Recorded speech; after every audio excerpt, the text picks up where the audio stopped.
Espero que estén muy bien, chiquillos. Son tiempos bastante angustiantes. Hemos pasado por estas cosas tristes. Nuestra profesora y un apoderado también, y entre otros problemas que muchos tal vez estemos pasando, y eso provoca cierta ansiedad, cierta angustia. Así que espero que todos estén bien. Me alegra de la asistencia que tengo. Es grato saber que también pueden participar. Así que harto ánimo, harta fuerza, chiquillos. También apoyen a sus compañeros. Hay compañeros de ustedes de su curso que están pasando momentos un poco complejos, así que los incitamos a que puedan comunicarse, llamarse y, y ayudarse también, dentro de lo que se pueda. Comenzamos.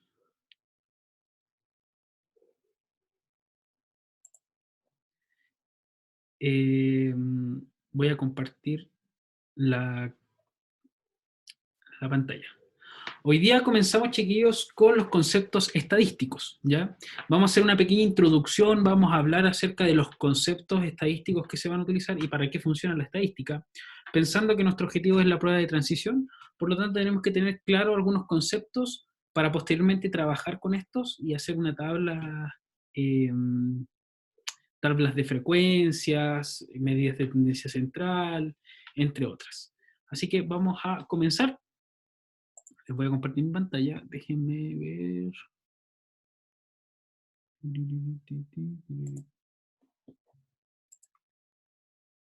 Sí, acá está.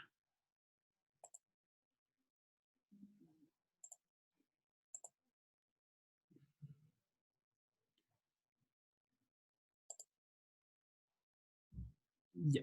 ¿Ven mi presentación, chiquillos? ¿O no?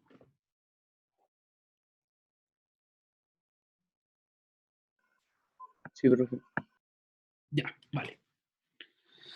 Ya, chiquillos, comenzamos entonces con todo. Vamos a comenzar entonces con lo que es estadística. Eh, Primero tenemos que entender que es una ciencia fundamentada en la matemática. Es decir, que no es propiamente tal de la matemática. De hecho, es una rama aparte. En muchos países se estudia, por ejemplo, lenguaje, historia, matemática, estadística, es un ramo aparte, ¿ya? De hecho, también los institutos estadísticos de las universidades no están acoplados en matemáticas, sino que está el Instituto de Matemáticas y el Instituto de Estadística. Pero así también se colaboran. Los estadísticas ayudan a los matemáticos y los matemáticos también ayudan a los estadistas. Eh, Su objetivo fundamental es recopilar información, sacar conclusiones de esta información, analizarla de distintas maneras, con distintas estrategias. Puede ser gráficos, tablas, interpretación de datos. La idea es tomar decisiones fundamentadas con números, pero con esos números tienen que sacar conclusiones. No son simplemente números que son vagos e inofensivos, sino que tienen que tener un sentido. Y actualmente hay mucha estadística que está dando vuelta. Tasas de desempleo que por primera vez en años en Chile alcanzó las dos cifras. Y eso es fuerte porque cuando nos hablan de un desempleo de una tasa de 10%, de 11 puntos, tenemos que entender bien a qué se refiere. Eh, y qué efectos tiene en la sociedad. También cuando tenemos que tomar alguna decisión, tanto eh, ustedes después del próximo año o tal vez este año algunos, tienen que votar en plebiscitos, entonces hay que tener ciertas estadísticas claras al respecto. Y por lo tanto, la estadística nos ayuda a tomar decisiones fundamentadas y de manera crítica. Así que tienen que tener la capacidad de entender bien las estadísticas, o si no les van a estafar, ¿ya? Hay muchos letreros que a veces utilizan estafando a las personas con datos estadísticos que no son ciertos. Un poquito de historia. ¿A qué se remonta la estadística? Viene principalmente relacionado con el concepto de Estado o Consejo de Estado. En Italia se utilizó por primera vez este nombre y sobre todo en un estado político que requería ciertas decisiones importantes. Sobre todo en Alemania, un filósofo alemán, economista, utilizó estos conceptos para hacer análisis estatales para cierta determinada población, eh, para la población de su estado, en este caso. Por lo tanto, la estadística está muy ligado, chiquillos, con las decisiones estatales, ¿ya? Muchas políticas públicas que se hacen en Chile están en base a la estadística. Les doy el caso del IPC. Eh, no sé si saben lo que es el IPC, pero en general son números que analizan una canasta familiar, por ejemplo, los recursos necesarios, eh, más necesarios de una familia. Y hace poco, bueno, hace un año más o menos, que en el IPC, en este análisis estadístico de la canasta familiar, añadieron el Netflix, añadieron las plataformas de internet, y uno diría, pero ¿y eso es necesario en el IPC? Y gracias al IPC podemos saber si la fruta está más alta, sube, baja, el transporte sube o baja, que rara vez baja, siempre va en alza, y eso es bastante interesante, porque las decisiones estadísticas están ligadas con el Estado. Así que, bueno, y nosotros tenemos, personalmente yo tengo hasta reparos en respecto a la estadística de Chile, porque nuestro censo está mal fundado, no saben tomar los datos, no sabemos ni cuántas personas somos vivas.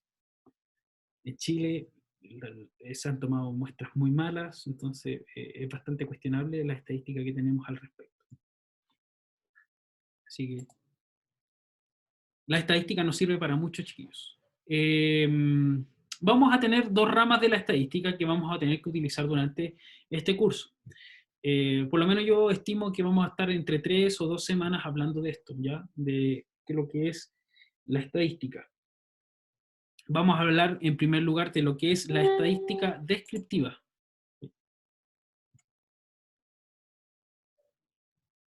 La estadística descriptiva obtiene información sobre la población o muestras basándose en un análisis, estudios, descripciones, mediante cuadros, gráficos, indicadores estadísticos, gráficos de tabla, de barra, distintas interpretaciones, herramientas para describir cierta información. Se analiza y estudia y se simplifica lo que es necesario para dar una interpretación rápida. O sea, si yo veo un gráfico de torta, ese que es circular, y yo digo, no sé, 100%, yo ya estoy tomando una conclusión rápida, certera, sin saber cuáles son los datos obtenidos, sin saber toda la estadística que hay detrás o todo el procedimiento, sino que yo veo el gráfico y yo puedo tomar una decisión. Eso es lo que hace la estadística descriptiva. Describe rápidamente los datos sin saber la cantidad de datos que se analizaron. Siempre se ven con el porcentaje, entonces yo puedo tomar decisiones rápidas. Luego viene una estadística que es inferencial, que en este caso es el resultado de un estudio de una muestra de una población, de una pequeña cantidad. A diferencia de en este caso de la descriptiva, analizamos la población. En este caso, analizamos una muestra y de esa muestra sacamos conclusiones. Se realiza por medio de procedimientos estadísticos que sirven para deducir características. Por ejemplo, yo no puedo saber cuál es el comportamiento de toda la humanidad, pero si yo saco ciertas muestras que son representativas, ya vamos a hablar de lo que es una muestra representativa, vamos a tomar mejores decisiones y va a ser una generalización adecuada. Pero también la estadística inferencial puede ser utilizada de falacia. A lo mejor, si es que tuvieron lenguaje, van a saber qué es lo que son las distintas falacias. Hay algunas falacias que son como por generalidad. Entonces yo digo, los niños del Liceo Bicentenario Diego Portales, a todos les gusta comer manzana. ¿Por qué? Porque yo tomé un análisis, le pregunté a varios alumnos, les dije qué alimentos les gusta entre la manzana, las papas fritas y no sé, completo. Y todos me dicen la manzana. Profe, pero eso es una falacia. Claro, ¿por qué? Porque tal vez yo tomé ciertos estudiantes que no se tienen una vida más sana, que no representan el total de mis datos de la población. Uno de inmediato cuestionaría eso. Entonces yo no puedo tomar una decisión o decir algo generalizado. A todos los alumnos del Liceo Bicentenario les gustan las manzanas. Falso, porque yo tomé una muestra que no es representativa y tomé en este caso algo que no puedo concluir para toda mi población. Entonces hay que tener cuidado con la estadística. ¿Dudas hasta allí? ¿Consultas? ¿Acotaciones que me quieran decir? ¿Reclamos? ¿Quejas? Sigamos, cualquier cosa me va a mandar un mensaje al chat. Sí, dígame, Romina.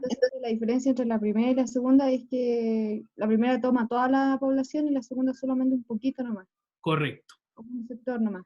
Claro, la estadística descriptiva es más exacta, ¿ya? Que la inferencial. La inferencial toma una muestra muy pequeña y en base a eso tomo conclusiones. En cambio, en esta yo analizo todos los datos y saco conclusiones que son acertadas, que no son refutables porque son de toda la población, en cambio estas son de la muestra, simplemente. ¿Ya? Sigamos. Vamos con algunas definiciones. Unidad de análisis. En la unidad de análisis son los objetos o elementos indivisibles que serán estudiados. Por ejemplo, los seres humanos. ¿Ya? Estoy hablando como en general, seres humanos. Animales, hongos, algas. Y así se nos ocurre una unidad de análisis. ¿Ya? La unidad de análisis no es el fenómeno investigado, sino que genera el fenómeno. Entonces, los humanos, la contaminación de los humanos. Ese es el fenómeno que producen, en este caso, la unidad de análisis. Y proporciona datos concretos, ¿ya? No son datos inciertos, ¿ya? Aquí podemos ver tasas de natalidad, tasas de mortalidad, crecimiento poblacional, densidad poblacional, entre otros. Luego vamos a tener una población. Entonces, población podemos decir ya, los seres humanos que viven viven en cierto continente, se denomina población al conjunto de todas las unidades de observación o análisis, personas, objetos, cuya característica observable se van a estudiar. Por ejemplo, yo voy a estudiar el comportamiento de, no sé, de la gente frente a la cuarentena. ¿Saldrá la gente? Entonces yo analizo toda la población de Calama. Población va a ser Calama. Entonces, ¿qué característica voy a utilizar? Que salen o no salen de sus casas. Entonces yo estoy haciendo un análisis.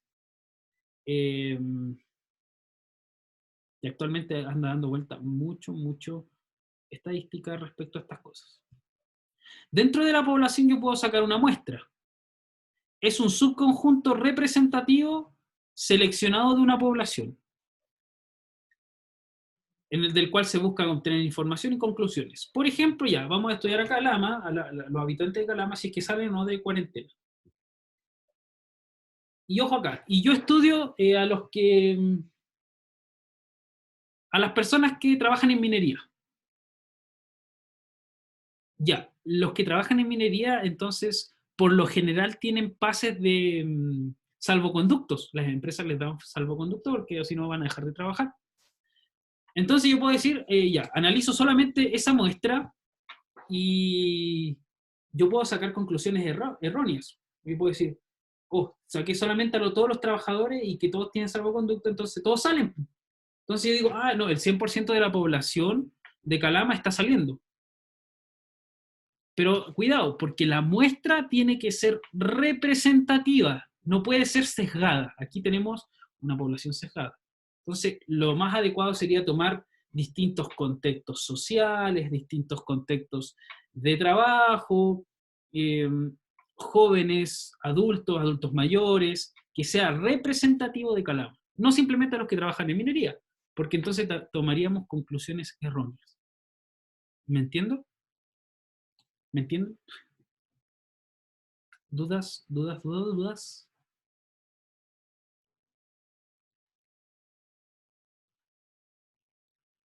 Sigamos. Vamos a notar los parámetros. Los parámetros a una medida descriptiva que resume una característica de una población, tal como la media poblacional, la media proporciona la población o la varianza poblacional. Entonces aquí podemos sacar promedios. Esos son los parámetros. Promedios, varianzas, medidas poblacionales, y siempre son un valor constante, ¿ya? Entonces, no sé, el promedio de cuál es el promedio de las personas de un cierto país, la edad del promedio, por ejemplo. Entonces, esos son parámetros, ¿ya? Donde aquí vamos a desglosar las medidas de tendencia central, medidas cuantitativas y cualitativas, entre otras. Siempre es un valor constante. Por ejemplo, un ejemplo de un parámetro puede ser el promedio de vida de los habitantes de Chile. Según la IND, estamos en aproximadamente 78, 79 años. Subimos, estamos viviendo un poco más. Bueno, yo no le creo tanto al Instituto Nacional de Estadística últimamente. Pero ese es un parámetro. Va a variar, puede variar en cierto tiempo, pero por lo general es ese. Profe, pero hay gente que se muere a los 100 años, a los 110 años. Claro, pero es un parámetro, es como un promedio. No puedo tomar, estoy tomando extremos y extremos. Puede que hay personas que mueren a muy corta edad, pero el parámetro me está diciendo que es entre 77 y 78 años, la edad promedio. Ya, y dentro de la estadística vamos a tener un estudio que se llama estadístico o estadígrafo o estimador. ¿Qué es lo que esto? Son lo que vamos a estudiar como son las varianzas, eh, las desviaciones estándar, la media muestral. Estos son los estudios que vamos a analizar de estadísticos descriptivos. Dentro de una población vamos a sacar una muestra. Dentro de esta muestra vamos a tener desviaciones estándar, medias muestrales, proporción muestral, entre otras. Y esto, gracias a estas conclusiones, vamos a sacar deducciones de la población en general, gracias a estos parámetros. Bueno, yo les voy a subir una guía donde vamos a ir explicando cada uno de estos conceptos y cómo se aplican, ¿ya? Hoy día lo que estamos viendo es en general cómo son estas definiciones.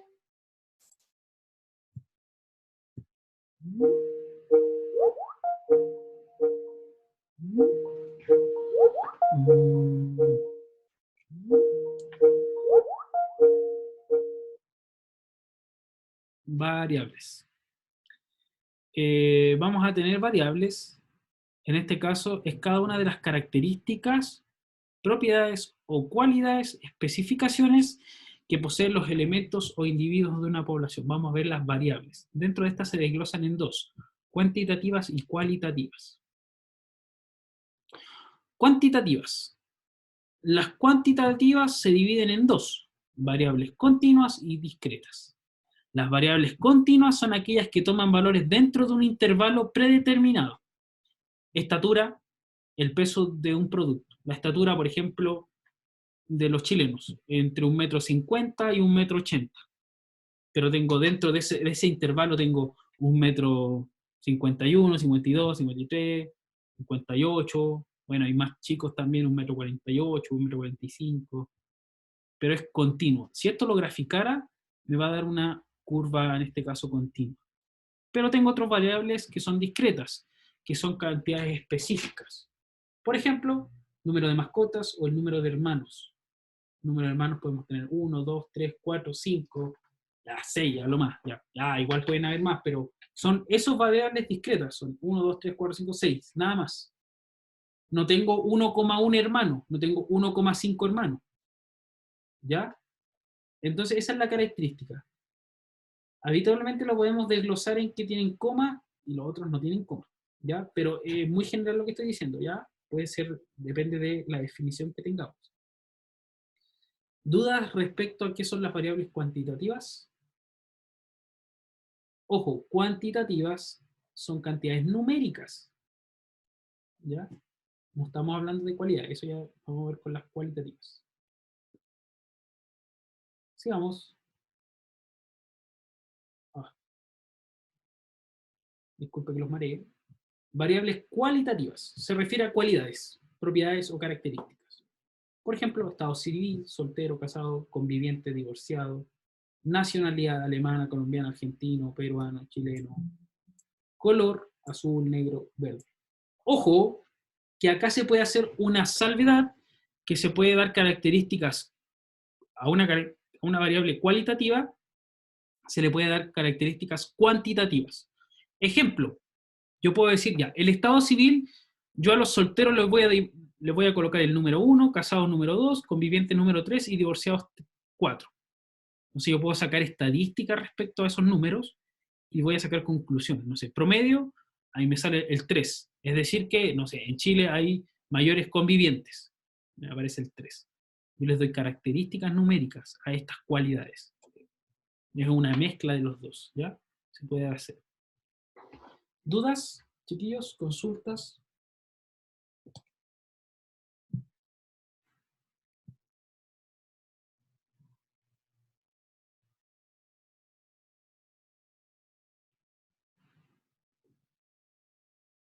Vamos, sigamos adelante.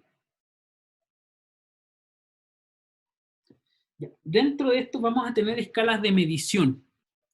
Escala nominal es una de las características que se utiliza principalmente para variables cualitativas. Y aquí quiero dar un ejemplo.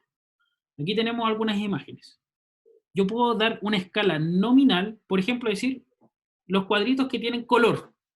Entonces yo aquí segregué, es decir, que yo tengo estas tres que tienen color. ¿Ya?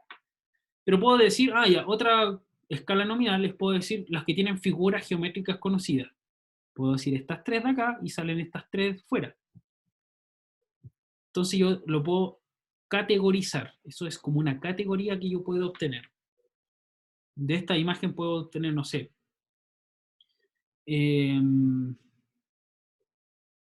aquellas imágenes que tengan una figura geométrica conocida y un color. Entonces aquí tengo una. O puedo decir aquellas que no tengan o tengan la mezcla de figuras geométricas. Esta, por ejemplo. Una circunferencia, líneas rectas. Pero, y doy característica a esta. Entonces yo puedo segregar, dar una escala nominal. ¿Ya? Diversas categorías puedo encontrar. Luego tenemos una escala que es ordinal, que habla del orden.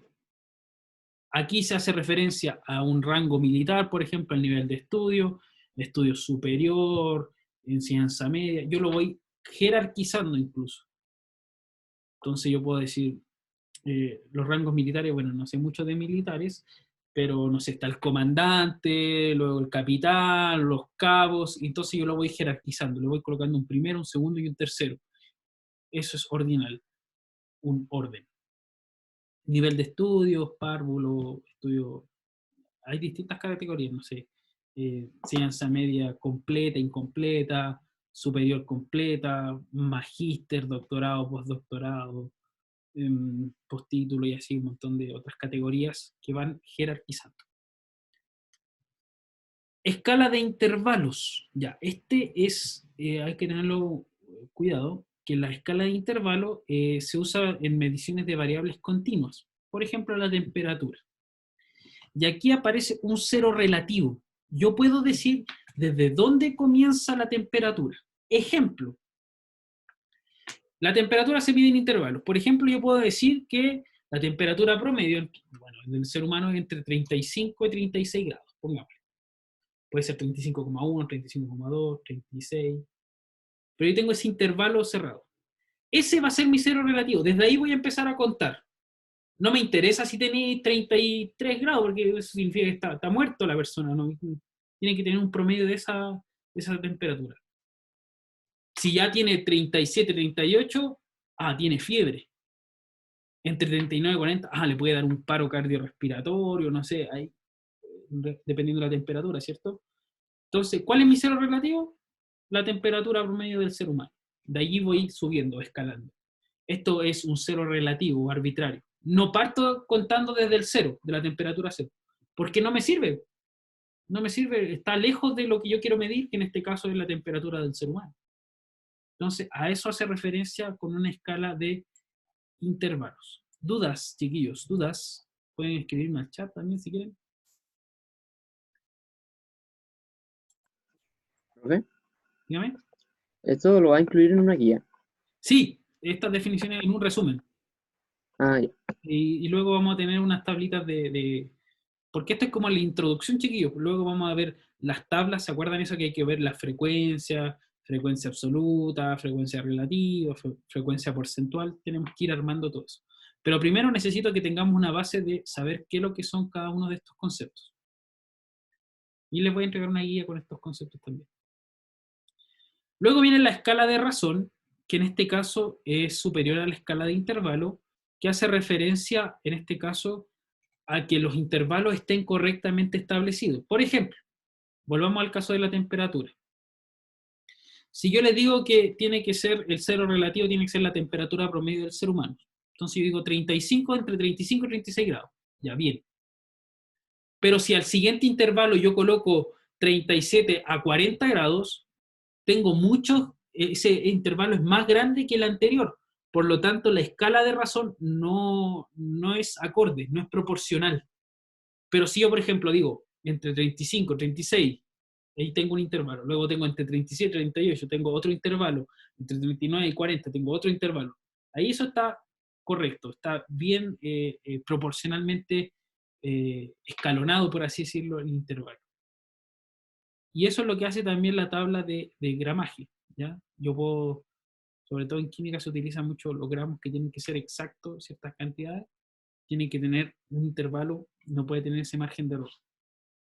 ¿Ya? Ya, aquí hay como un resumen, esta tabla de resumen viene en la guía que les estoy formando. Aquí analiza algunos ejemplos.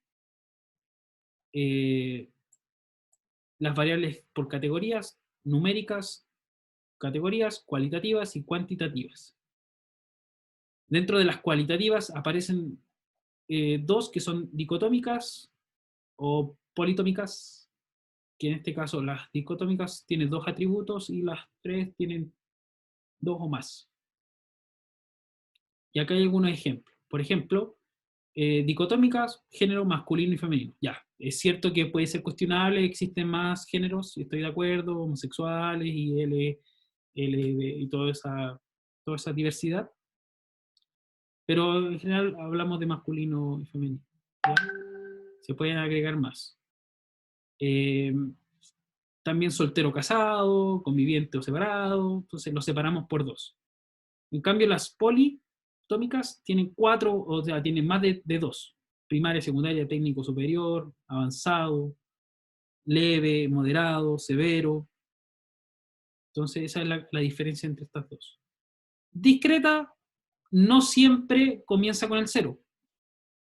Ya puede partir -10, -2. Temperaturas, en este caso, que pueden ser discretos. Valores concretos. Coeficiente intelectual puede ser 90, 98, 100, 110. Son números. No hay un coeficiente intelectual que es 91, 91,1. No, me dan valores, en este caso, discretos. Hay otra que es variable continua, que es el peso, por ejemplo. Tengo 0,1, 0,2, 0,3, hasta el infinito. Igual que los ingresos. Puedo tener, no tener ingresos, puedo tener esta cantidad de ingresos, y así sucesivamente. Es continuo. Esto se lo voy a mandar como resumen, para que también lo tengan. Finalmente, muchas gracias. Entonces, hoy día analizamos los conceptos en general, hablamos un poco de qué es lo que es la estadística y para qué nos va a servir. La próxima clase quiero mostrarles algunas estadísticas falacias que existen, que han pasado en Chile. Algunos de Piñera y entre otras personas que utilizan estadísticas falsas, y nosotros vamos a tener que desglosar esos conceptos. También vamos a tener que entender bien cómo se forman las tablas de frecuencia, para qué sirven las medidas de tendencia central, y eso lo vamos a ver el lunes a las 3 de la tarde. Recordad que tenemos clases los lunes en la tarde. Eso, mis queridos estudiantes.